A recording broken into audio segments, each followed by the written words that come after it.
My name's Timothy Heffler. I'm 34 from Baltimore, Maryland, and I'd like to share my testimony. So, I was raised in a Pentecostal church. My father was a pastor for about 40 years.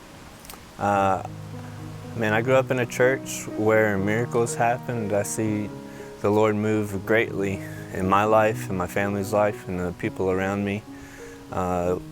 Miracles and the Lord and the Spirit moving was very common to me growing up. Somewhere around the age of 12 or 13, I just didn't know how to handle life. My parents tried the best they could, but I chose to go my own way.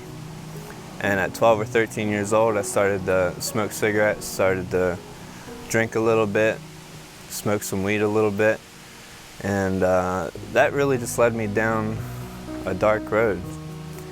I was angry at the Lord for things, and I didn't understand life, and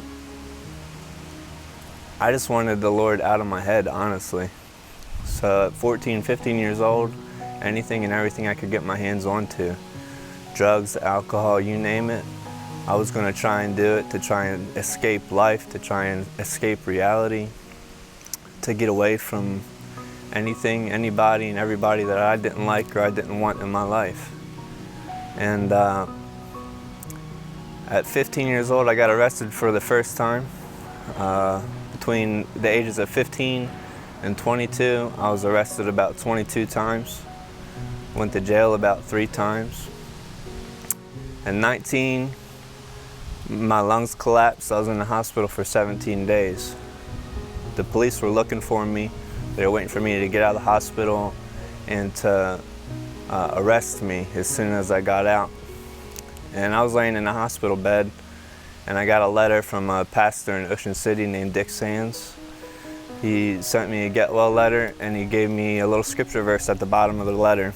And I picked up the Bible that was in the hospital and I read it. It's Jeremiah 29:11. And it talked about peace, it talked about hope, and it talked about an end to all the madness that was going on. And I really needed all of that in my life because I was really messed up.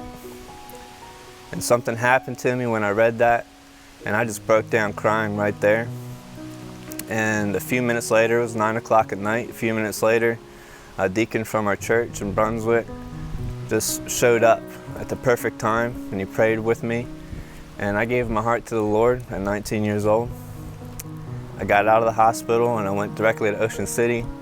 I stayed at Sunspot for quite a few months, slept in a sanctuary, did whatever Pastor Dick wanted me to do. And then I had to go back home and turn myself into the police. I went home, turned myself in, did some community service, and I went back to Sunspot. And I stayed there for a couple years. During that time though, I just kind of got distracted. I let life speak to me instead of the Lord, and I stopped going to church, and I was living in Ocean City, and I started to party again. During that time, I was arrested for DUIs and distribution of cocaine, and I was facing up to 5 years in prison. I was about 22 at the time. And I remember walking up to the courthouse for that court case for selling cocaine. And my dad said to me, "Tim, I really think the Lord is going to do something today." And I honestly just said, you know what? He's got no reason to. If he does, that's great, but I don't know why he would. I went into that courtroom very scared, facing 5 years in prison. And I went to jail that day, but instead of 5 years, I only went for 18 days. During that 18 days, I opened up my Bible, and I went back to that verse, Jeremiah 29:11, and I read it again.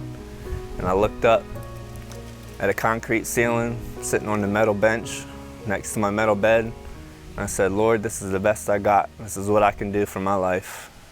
If you've got something for me, I need you to tell me what to do."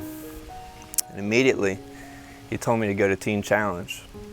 So I filled out the application in jail for Teen Challenge. I left jail January 2010, went in the Teen Challenge, did 18 months there. During that time is when I really learned how to persevere in the Lord, how to not give up, how to let the Lord lead me, how to let Him teach me, and to just keep moving forward. My 18th month of Teen Challenge, I filled out an application for Bible college. They accepted me. I did 3 years of Bible college and 2 years of a youth pastor in Maine. It was incredible times in life. From there, I knew Vicky since I was 19 years old. We dated back then, and we started to talk again, and we decided we'd like to get married. And so we got married, we moved to North Carolina, and we've been here ever since. Just coming to this church, the Lord's taught me so much about really believing in the Word, believing what God says is true, and that His promises are for my life, and that if I believe in Him and I believe in the Word, that the Lord will take care of all of my needs. I wouldn't be here if it wouldn't have been for praying parents, praying family, and the love of Christ. And one of the biggest lessons that I've learned was when I was sitting in that jail cell, I read 29:11, Jeremiah 29:11, and I kept on going. And the scripture hit me really hard, Jeremiah 29:13. It says, "You will seek me and you will find me when you search for me with all of your heart." When I learned that lesson, and I continue to learn that lesson, that I seek the Lord with all of my heart daily, He always shows up, He always comes through. No matter the situations in life, He's always there for me. He always gives me strength, He always gives me peace when I need it. And I love Him because He first loved me. Thank you.